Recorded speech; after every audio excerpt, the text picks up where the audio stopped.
Por desgracia, la libertad de prensa en Turquía se encuentra en una situación muy delicada. Recientes acontecimientos, como la intervención del periódico Zaman, es decir, el control directo del periódico por parte del gobierno, y el hecho de que se haya pasado de la línea editorial crítica del pasado a ser un periódico pro-gobierno, son desoladores. Lamentablemente, esto no va a ser lo último que ocurra, y estamos seguros de que la situación va a empeorar. El gobierno turco se enfrenta a una crisis identitaria muy grave. Por un lado, Turquía es un país candidato a miembro de la Unión Europea y debe trabajar para mejorar su democracia. Por otro, en su esfuerzo por ser un país líder en Oriente Medio, ha surgido un liderazgo más típico de los países de Oriente Medio, es decir, un liderazgo que atiende al autoritarismo. Y como resultado de esa dualidad, de quedarse atrapado entre Oriente Próximo y la Unión Europea, el liderazgo en Turquía ha empezado a silenciar a toda la oposición de dentro del país. No es un problema que solo afecte al grupo mediático de Zaman. El grupo de Zaman es el grupo de un periódico que publica en un grupo religioso. Es obvio que existe un conflicto entre este grupo religioso y el gobierno. Es algo que todo el mundo sabe. Este problema no nos afecta únicamente a nosotros, el periódico Cumhuriyet, muy distinto al nuestro, con una línea de izquierdas. También está teniendo muchos problemas con el gobierno. En la misma situación se encuentra la revista Nokta, publicación semanal que también presenta una línea editorial muy diferente a la nuestra, una línea que podríamos definir como liberal kurda. Casi todos los periódicos kurdos tienen problemas con el gobierno. El periódico Hurriyet, uno de los principales de Turquía, también tiene problemas con el gobierno. De esta manera, cualquiera que critique las políticas del gobierno y de forma más concreta, cualquiera que no apoye el proyecto presidencial del señor Erdogan, el presidente de la República de Turquía, es calificado de enemigo y se enfrenta al peligro de desaparecer, o tal como le ha ocurrido al grupo Zaman, a ser intervenido para ser convertido en una herramienta de apoyo al proyecto presidencial de Erdogan.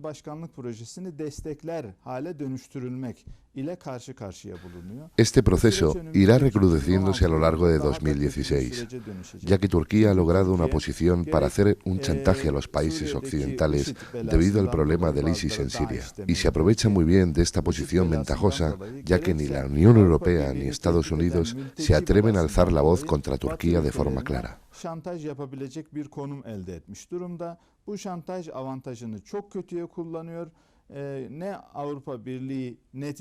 Es cierto que se han empezado a oír críticas directas y que es obvio, tal y como ya dijo el presidente Obama, que la dirección que ha tomado Turquía es mala.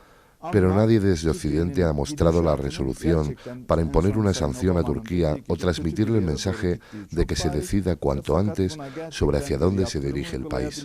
Y mientras no se haga oír una voz de presión a Turquía, es posible prever que se va a silenciar a la prensa opositora con políticas aún más radicales y autoritarias en los tiempos venideros, incluso que se podrá silenciar a partidos políticos.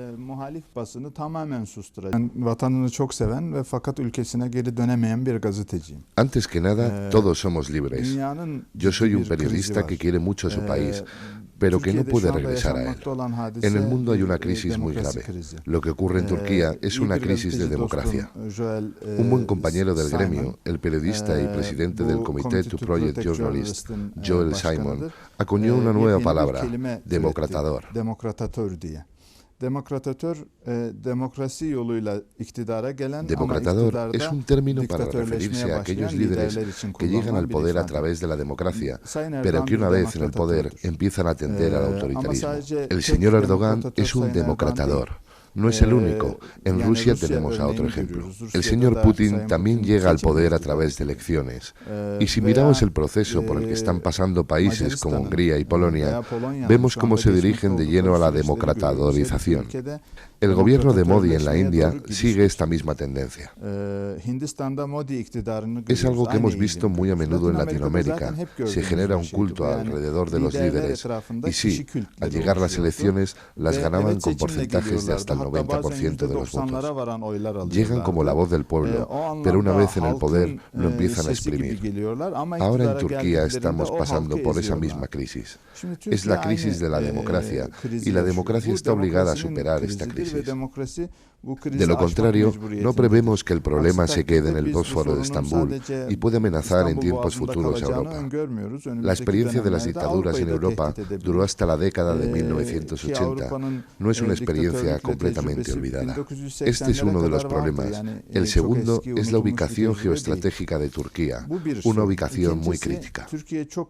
En una época en la que las corrientes islámicas radicales como el ISIS están amenazando a Europa y a todo Occidente, era muy importante para Europa que una democracia como Turquía se enfrentara al islamismo radical. Pero Turquía no ha sabido mostrar esa madurez democrática y además existe el problema de todos los emigrantes que han expulsado de su país el ISIS y el régimen sirio. Lamentablemente Turquía no se está interesando por el problema de los refugiados como lo haría un país democrático, sino que más bien lo está haciendo como un país autocrático. Y me gustaría remarcar aquí que, por desgracia, Bruselas y la Unión Europea no esperan de Turquía esta postura democrática. Al contrario, lo que esperan de Turquía son servicios como los que les prestó en el pasado el dictador Gaddafi. Dicen, nosotros no podemos detener por vías democráticas a estas personas, a estos refugiados. Dejemos entonces que el trabajo lo haga Turquía usando métodos autocráticos. Que no se encargue de ello Grecia, pues es el miembro de la Unión Europea y no puede ser un país autocrático. Dejémoslo a Turquía, entreguémoslos a Turquía y que sean ellos los que piensen cómo detenerlos. Si se le permite a Turquía que haga un papel como este, la Unión Europea debería ver lo siguiente. Turquía es la puerta de la Unión Europea. Si intentas mantener el problema frente a vuestras puertas, al cabo de un tiempo el problema entrará por ellas. Turquía es la puerta hacia la Unión Europea de los movimientos migratorios, del tráfico de drogas y del contrabando. El hecho de que Turquía no sea una democracia sólida de verdad conforma una amenaza para la misma existencia de la Unión Europea. Es decir, se podría convertir en un problema existencial para Europa y lamentablemente no hay suficientes personas en Bruselas que se estén dando cuenta de eso. Se basan en políticas reales para salvar el momento. Y eso nos entristece a todos, pues desde 2002 hasta 2011, con el AKP en el poder, Turquía se había convertido en un brillante ejemplo para el mundo islámico gracias a sus éxitos y a las reformas llevadas a cabo para la adhesión en la Unión Europea. Turquía le estaba dando el siguiente mensaje al mundo musulmán: un país religioso, un país en el que el 99% de su población es musulmana, también puede ser un país secular y democrático. Y así se demostraba que la religión del Islam y la democracia secular no estaban en conflicto. También estaba dando el mensaje de que podía haber al mismo tiempo un progreso económico. Es un mensaje que el mundo islámico realmente necesita oír. Todo el mundo vio a Turquía como un modelo a seguir tras la primavera árabe y les pedía a los países que fueran como Turquía. Pero si miramos a la Turquía de hoy, nadie quiere que Túnez, Egipto, Siria o Yemen sigan el ejemplo de Turquía. El modelo en sí se está desmoronando y cuando eso ocurre significa que el modelo real también lo está haciendo. Nadie habla de democracia hoy en el mundo árabe. Nadie la quiere. El mejor ejemplo de la democracia participativa, de la democracia que consiste solamente en votar, ha sido Turquía y el resultado ha sido nefasto. En ese sentido, nos encontramos en una situación muy entristecedora. Sin embargo, quisiera remarcar aquí que lo que está ocurriendo en Turquía es algo accidental, es decir, se trata de un error de la historia, un accidente. La nación turca nunca va a renunciar a la democracia. Los problemas que están ocurriendo en Turquía son problemas causados por el actual gobierno. Llegará el momento en el que el pueblo turco sabrá cómo liberarse de este gobierno por vías democráticas y estoy totalmente convencido de que retomaremos nuestro camino hacia la adhesión a la Unión Europea. Bu iktidardan kurtulmasını bilecektir Türk halkı ve bizim geleneksel Avrupa Birliği üyeliği yönündeki rotamıza geri döneceğimize eminim. Ahora mismo las relaciones entre Turquía y Rusia están tensas. Rusia Al haber derribado el ejército de Turquía un avión suyo en la frontera entre Siria y Turquía, y al haber sido siempre problemáticas las relaciones entre Azerbaiyán y Armenia, está claro que apoya a Armenia. Y no sorprendería a nadie que Turquía estuviera del lado de Azerbaiyán. Nos une la religión, nos unen los lazos étnicos, tenemos una unidad nacional y tanto Turquía como Azerbaiyán usan la misma expresión de una nación, dos estados. Es decir, tenemos dos países, pero somos solo una nación.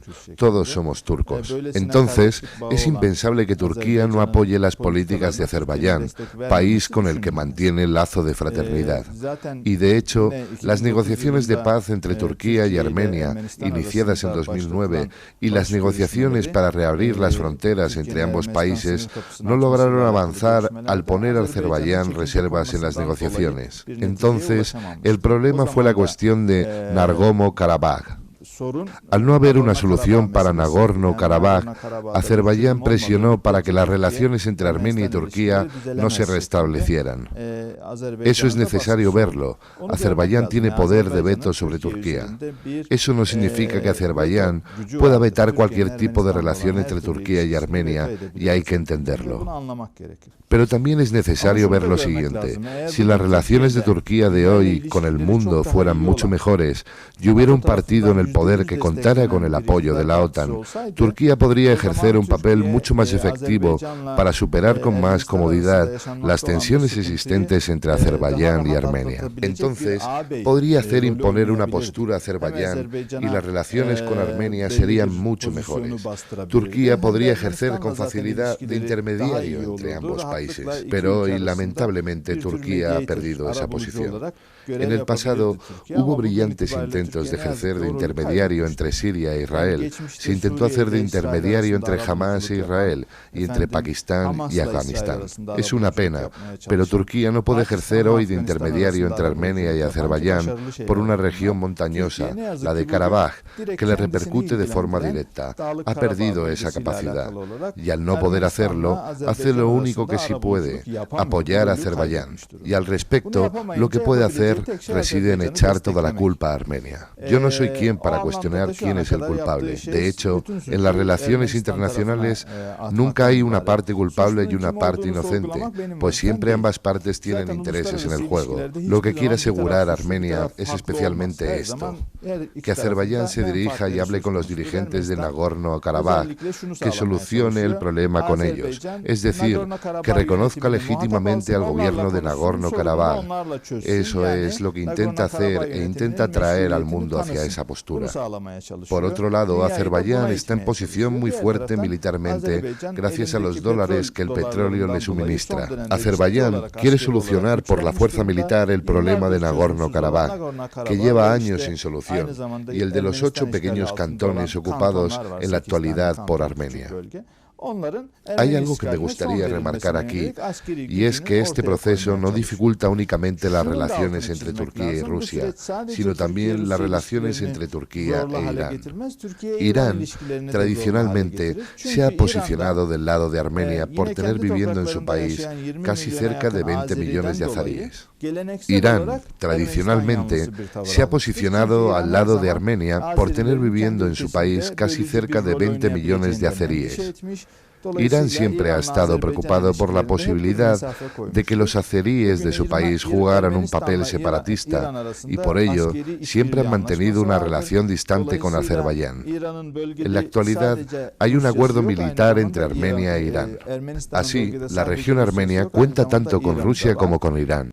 Si tenemos en cuenta que, además, entre Turquía e Irán existe una diferencia confesional, sectaria, originada por las diferencias entre el Islam suní y chií, podría decir que un problema como el de Nagorno-Karabaj podría provocar una mayor polarización en el mundo islámico entre los suníes y los chiíes, con un efecto secundario. En esa polarización, Turquía tomaría parte de los suníes e Irán de los chiíes. Por desgracia, como efectos secundarios, lo que en nuestra terminología militar llamaríamos el efecto spillover, el problema de Nagorno-Karabaj tiene el potencial necesario para convertirse ya no en un problema regional, sino global. En un momento así, yo desearía que hubiera en Ankara un gobierno que pensara de forma más moderada, positiva y constructiva. Cuando el señor Ahmet Davutoglu era ministro de Asuntos Exteriores, la política exterior de Turquía fue muy eficaz. Entonces, se seguía la política de cero problemas con los vecinos, aunque había quienes decían que era una utopía. Por lo menos, la intención ya de por sí tenía un éxito. En esa época logramos superar los problemas que teníamos con Grecia. Estuvimos a punto de solucionar el problema de Chipre y empezamos a acercarnos a Armenia. Las fronteras con Siria, Líbano y Jordania prácticamente desaparecieron y se garantizó una unión aduanera. El señor Davutoglu era el mejor líder para Turquía como ministro de Asuntos Exteriores y no consigue nada como primer ministro. Ojalá estuviera en el poder el AKP de antes y en lugar de avivar el fuego de los problemas de la región, fuéramos los que llevan el agua y lo apagan.